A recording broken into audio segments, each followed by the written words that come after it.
Hello, Morongo Basin, and listeners around the world online at Z107.7 FM.com. Here is the Z107.7 Local News for Thursday, April 10th, 2025. An unsanctioned off-roading event in the high desert led to one arrest, several citations, and deputy contact with 125 off-roaders. On Saturday, the San Bernardino County Sheriff's Department sent 4 deputies in 2 off-highway vehicles to Lucerne Valley, where they say an unsanctioned off-roading event was taking place. Deputies say they were proactively patrolling the area of the gathering to educate off-roaders and enforce OHV laws, including appropriate places to drive and the use of safety equipment. Deputies say that one person was arrested for possession of a stolen vehicle, and several citations were issued regarding the use of OHV in public roadways, registration violations, and lack of helmets. The San Bernardino County Sheriff's Department reminds off-road enthusiasts to be familiar with local and state laws regarding the safe and lawful operation of OHVs and legal OHV riding areas in San Bernardino County. The Copper Mountain Community College District Board of Trustees will meet in regular session this afternoon for their regularly scheduled meeting. The board's only action item is to continue the process of establishing immigration enforcement policies and procedures. The board will also receive a history of CMC presented by Executive Director Sandy Smith. The Copper Mountain Community College District Board of Trustees is open to the public and begins at 3 p.m. at CMC's Bell Center, located at 6162 Rotary Way in Joshua Tree. Today is the last day to register for the 29 Palms Youth Olympics, which will be held on Saturday. The 29 Palms Youth Council organized the brand new event, the 29 Palms City Youth Olympics, and students throughout the city are invited to compete. This free event will see students from grades 1 through 12 competing in games in a day of friendly competition. Events will include an inflatable obstacle course, tug-of-war, potato sack race, basketball free throw contest, and a sponge bucket challenge. Participation is free, but registration is required. You can sign up now at 29palms.org until 5 p.m. today.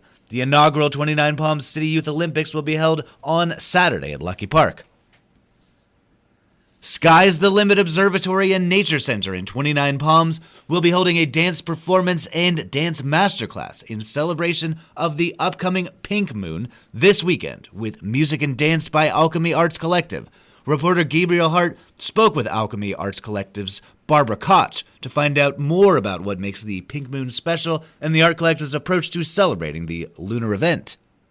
Alchemy Art Collective's Barbara Koch says the Pink Moon marks the beginning of spring in the Northern Hemisphere, representing strength, vitality, beauty, and the season of growth and rebirth. Since we begin to spend more time outdoors in this season, Koch has organized this dance performance to get the community out to watch a performance inspired by the pink moon under the night sky. So the pink moon is the flower moon. It's the pink moon of spring. It's basically the transition between winter coming into summer, coming into a new era, a new time, a new energy. And that's basically what I'm deriving the movement from. I'm deriving the movement or pulling the movement from these concepts of circles and orbs and like the glow of the pink moon, the energy of a circular orbiting movement, rotation. So I have 4 adult dancers, and doing it, there's a mathematical structure of our solar system up there at Sky's the Limit. So we're going to be doing the piece in a big circle. Afterwards, Koch will be inviting attendees to take part in a masterclass based on the performance. That masterclass is going to be also using those same concepts with whoever wants to participate.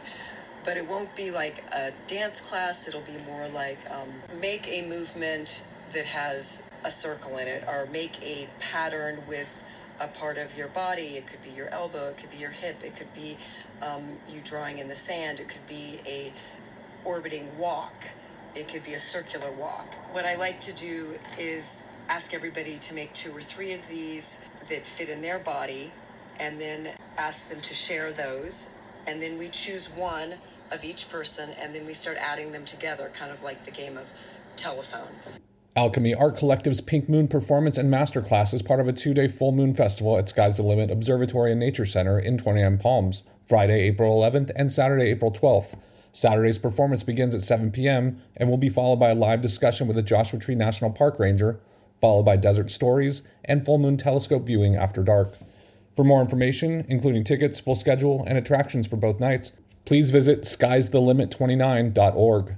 Reporting for Z107.7, I'm Gabriel Hart.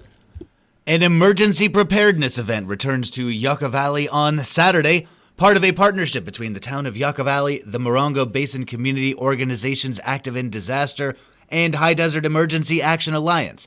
The 6th annual Help Yourself, Help Your Neighbor community preparedness event will offer opportunities to learn critical emergency preparedness skills through hands-on workshops alongside live demonstrations. Attendees will also meet local first responders. The event will run from 9 a.m. to 1 p.m. at the Walmart parking lot in Yucca Valley. For more information, visit readytogetherfair.org. It's National Library Week, and the library offers so much more than just books. Online news editor Robert Hayden joins us with a way the library can save you a few bucks when it comes to exploring our state parks. The California State Library and First Partners Office is teaming up to continue to provide free state park day-use vehicle passes to any San Bernardino County resident with a library card. The pass grants you free day-use entry into over 200 participating state parks, and you can check out the pass for 7 days and renew it up to 2 times, which is handy if you're traveling outside of Southern California to explore state parks north of us. While federal lands are abundant in the high desert, we have less state parks within a day trip's distance. However, the ones we do have offer a variety of landscapes and ecosystems unique from the desert. Mount St. Jacinto State Park is down the hill and offers beautiful California pine tree hikes and mountain views that are unparalleled at this latitude. State park recreation areas offer access to wilderness for all sorts of uses. Go birding at the Salton Sea, get some water time at the Lake Paris Recreation Area, or head into the Providence Mountains. There are 3 San Bernardino County library locations where you can get a free library card and gain access to the entirety of the world's knowledge along with a free California State Park Pass. Swing by the 29 Palms, Joshua Tree, or Yucca Valley locations to ask for details, or you can check this story on our website, Z107.7fm.com. Reporting for Z107.7 News, I'm Robert Hayden. Thank you, Robert. It's also Thrifty Thursday today, which means 2 books or DVDs are only $1 at the Friends of the Yucca Valley Library bookstore. Grab a book and movie for a single sawbuck and come any day. The library is open to peruse the Friends of the Yucca Valley Library bookstore, located just inside the entrance to the Yucca Valley branch. There is always at least one thing to pick up for either you or a friend. That's Thrifty Thursday, happening all day today at the Yucca Valley Library on Joshua Lane and 29 Palms Highway. A unique local program and production will be featured on this week's Z107.7 Up Close show. Choreographer, dancer, educator, and lawyer Jen Henry, director of the nonprofit Dance Mojave Performance Collective, will be joined by Jacqueline Herrera, consulting producer for The Planets, as well as Jeremy Levy-Sampson, composer for The Planets, to talk with host Gary Daigneault about their upcoming production and fundraiser on April 19th at Mon Petit Mojave. Find out about this exciting project this Friday, tomorrow at 10 a.m. on Z107.7, and the show will be available as a podcast at Z107.7fm.com. And finally, the 29 Palms High School track and field team traveled to Coachella Valley High School for their first DVL dual meet on Wednesday. The Lady Wildcats were victorious 72-55, while the boys fell short 43-84. First place finishers for the boys were Caden Berry, Maverick Bercleo, Alex Jackson, Aiden Ogilvy, and Jackson Sumption. The top scorers for the girls were junior Ania Haynes and freshman Eva Tilley. Freshman jumper Taylani Trimble won the high jump and broke a 44-year-old school record with a mark of 5 foot 2 inches. The previous mark was achieved 44 years ago in 1981 by Tiffany Strawn. The Wildcats will host Indio High School on Wednesday. That's our local news. Hear local news 7 times a day, 7 days a week at 7, 8, 9, noon, 4, 5, and 6. If you hear about news happening, let us know. Email us at tips@z1077fm.com. Reporting for the Morongo Basin News Leader, the award-winning Z107.7 Local News, I'm News Director Jeff Harmatz.